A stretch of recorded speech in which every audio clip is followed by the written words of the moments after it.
Shabbat Shalom, everyone. I have something completely different for you. As you can see, I'm not in my usual place. I'm actually in Berlin. Last night, I was invited to be on the stage at Virtuali in Berlin to take part in a preacher slam, right? You've probably heard of poetry slams. Well, this is a preacher slam, the first one they've done since COVID began. And I took second place by the jury's accounting. So it was quite an amazing night, considering it was my first time doing that. Anyway, so I figured for the weekly Torah this week, since this is essentially a word of Torah, that I would present this. Now, it is in German, so here's what I'm going to do. I am going to read it in German first, because that is the text I've been working on for a month. It's the text that I've practiced. It's the text that I've repeated over and over again. It's the text that is set up for slam. I have translated to English, so if you don't want to hear the German, if you don't want to experience that, then right there is the time point. Right, okay, right there's the time point that you can skip forward to, and you'll get the English version with the apology slot filled that this is not optimized for English. I just did a kind of quick translation. I haven't practiced it, but you'll get the idea, and I'll try to read with the same emphasis in the German. It just doesn't quite flow in the exact same way. A few final notes. The theme this year was Mein Glaube, Dein Glaube, so my belief, your belief, which from a Jewish perspective is always strange because Judaism is a religion of practice, not really a religion of belief. But that to me is that beautiful limitation that allows you to really express something. And the people that were there last night really found some beautiful theology. It was an honor to be on that stage with some amazing human beings. A final note, the main idea, the ontos of this text, came from a text from my book, hopefully coming out in a few weeks now. It is in many ways my central theology that I've been trying to teach, and is present in one way or other in every single sermon that I give. So anyone who's been looking for a 5 to 6 minute distillation of my primary theology, this is the text. So German text and then English text. Thank you for joining me in this journey. Gott ist tot, erklärte mir Nietzsche. Und ich antwortete mit einer Frage: Welchen Gott meinst du? Herr Nietzsche sprach genauso wie die Jugendlichen, die sich vor den Hausaufgaben für ihre Bar Mitzvah drücken wollen. Ich glaube nicht an Gott. Und ich antwortete mit einer Frage: Welchen Gott meinst du? Wenn du jemanden ablehnst, musst du auch wissen, was du ablehnst. Der Jugendliche blieb standhaft und beschrieb mir einen eifersüchtigen und zornigen Gott. Dieser Gott liebt es, gelobt zu werden wie ein Politiker, der gerade einen klugen Tweet gepostet hat. Und irgendwie wirkte dieser bärtige Gott aus Michelangelos Gemälden wie der schlechteste Vater, den wir kennen. Und ich sagte, an diesen Gott glaube ich auch nicht. Herr Nietzsche warf ein, dass dieser Gott der Gott ist, der hinter der Moral des Westens steht. Dieser Gott hat ein Buch mit Regeln, das alle vorherigen Regeln umkehrte. Das Böse wurde gut und das Gute wurde böse. Jede Tat, die jemals begangen wurde, wurde gesehen, aufgelistet und gezählt. Ach, den Weihnachtsmann-Gott meinst du, sagte ich. An diesen Gott glaube ich auch nicht. Das ist dein Glaube.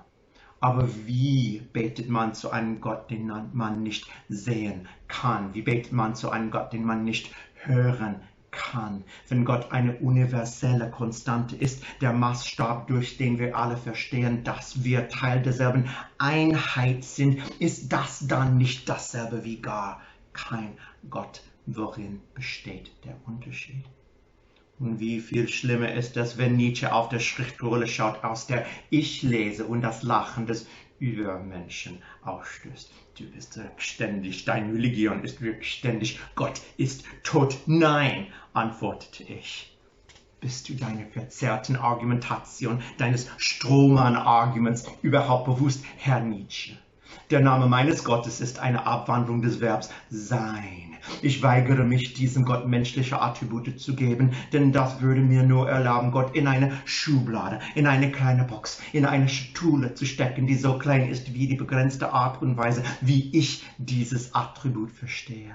Selbst ein Gott der Liebe ist leider den Grenzen meines Verständnisses von Liebe unterworfen. Mein Gott ist nicht der Gott, den ich sehe, sondern er die Weisheit, die ich langsam erlange. Mein Gott ist die Teilnahme an einem Entwicklungsprozess. Als Teil des Einsseins dieses Gottes gehe ich zunächst davon aus, dass ich nichts weiß, dass ich lernen muss, dass es immer mehr gibt, dass wir miteinander diskutieren müssen und diese Worte dann erheben, bis wir beide mehr sind als zuvor. Das ist mein Gott, das ist mein Glaube. Mein Gott lebt. Mein Gott ist ein Spiegel. Mein Gott ist die Wiederholung, durch die ich dieselben Erzählungen immer und immer wieder untersuche, bis ich verstehen kann, dass ich für jeden Mensch, der mich verletzt hat, einen anderen verletzt habe. Und dann beginne ich dieselben Erzählungen wieder zu lesen. Wenn ich als Kind die Geschichte von Adam und Eva lese, höre ich die Befehle eines Elternteils, das sich um alle meine Bedürfnisse kümmert. Ich lese die Geschichte von Adam und Eva als Teenager und sehe mein Bedürfnis nach Individualisierung und Akte der Rebellion, die dieses Bedürfnis oft begleiten. Ich lese die Geschichte von Adam und Eva als junger Erwachsener und verstehe die Wahrheit von harter Arbeit, Schmerz und Enttäuschung. Ich lese die Geschichte von Adam und Eva als Seelsorger und sehe den universellen Schmerz, der darin enthalten ist, denn niemand kommt wirklich über das Gefühl des Verrats hinweg, dass kein Elternteil der Perfektion gerecht werden kann, die wir als Kinder von ihm erwarteten. Die Entdeckung, dass unsere Eltern fehlerhaft und menschlich sind, fühlt sich an, als wären wir aus dem Paradies vertrieben worden. Dieser iterative Prozess meines Gottes besteht darin, dass wir, wenn wir es zulassen, dass unsere Geschichten als Spiegel unserer eigenen Komplexität, unsere Triumphe, Fehler und vielfältigen Motivation fungieren, jedes Mal, wenn wir zu einem der bekanntesten Momente in der Erzählung zurückkehren, die wir zuvor gelesen haben, die Gelegenheit haben, als ein neues Wesen zu lernen.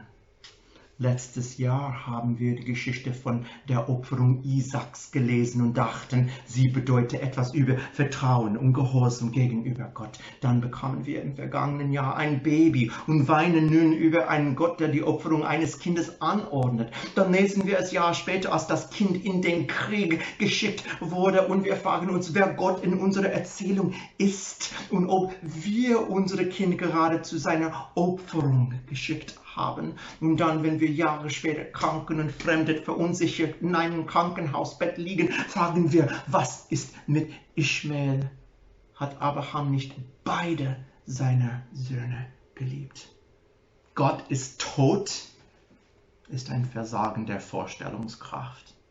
Gott ist tot bedeutet, dass wir unsere Religionen durch die schlechtesten Botschafter beurteilen, die wir ausgewählt haben, um zu beweisen, was wir bereits glauben. Gott ist tot, weil wir zugelassen haben, dass ein Bilderbuch, das wir gelesen haben, als wir Kind waren, zum zentralen Bild der Gottheit wird. Natürlich ist dieser Gott tot.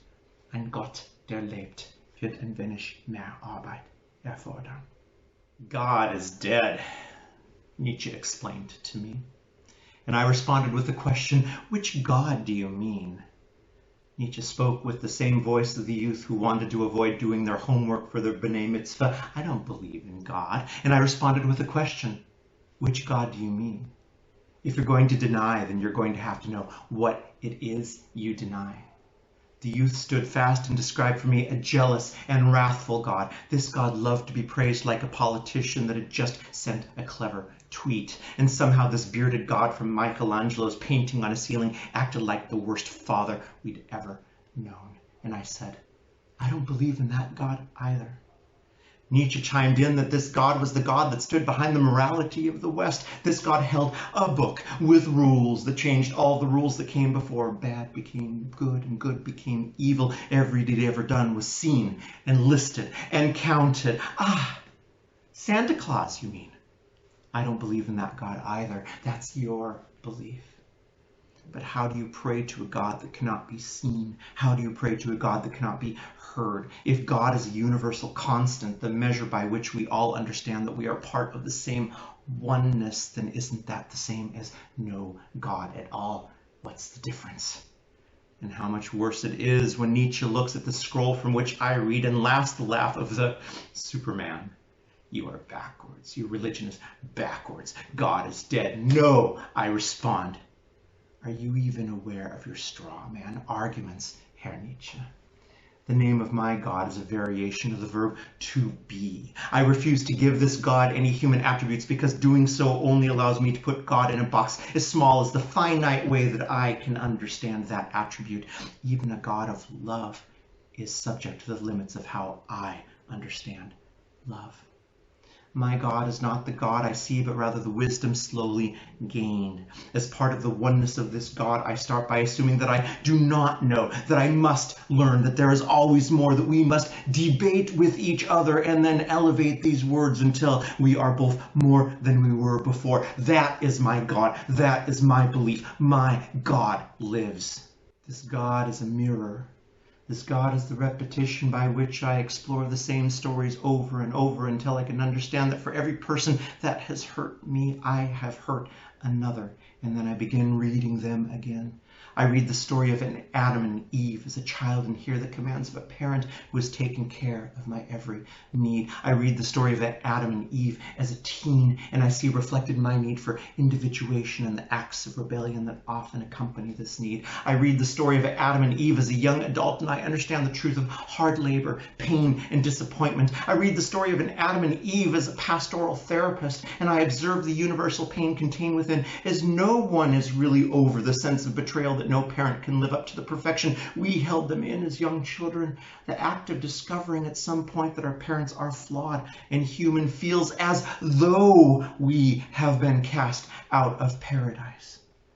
The iterative process of my God is that if we allow ourselves to have our stories function as a mirror reflecting our own complexities, our triumphs, faults, and multiplicity of motivations, then every time we come back to a cherished moment in the narrative that we have read before, we have the opportunity to learn as a new being. Last year we read the story of the binding of Isaac and we thought it meant something about trusting or obeying God. Then in the past year we had a baby and now we weep at the God who would command the sacrifice of a child. Then we read it years later as that child has been sent off to war and we wonder, who is God in our narrative? And have we just sent our child off to be sacrificed? And then as we are lying sick and alienated years later in a hospital bed, we ask, what about Ishmael?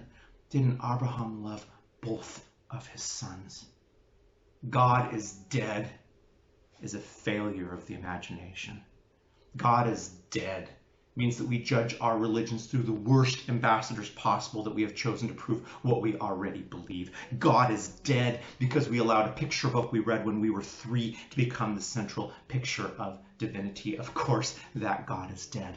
A God that lives is going to require a bit more work.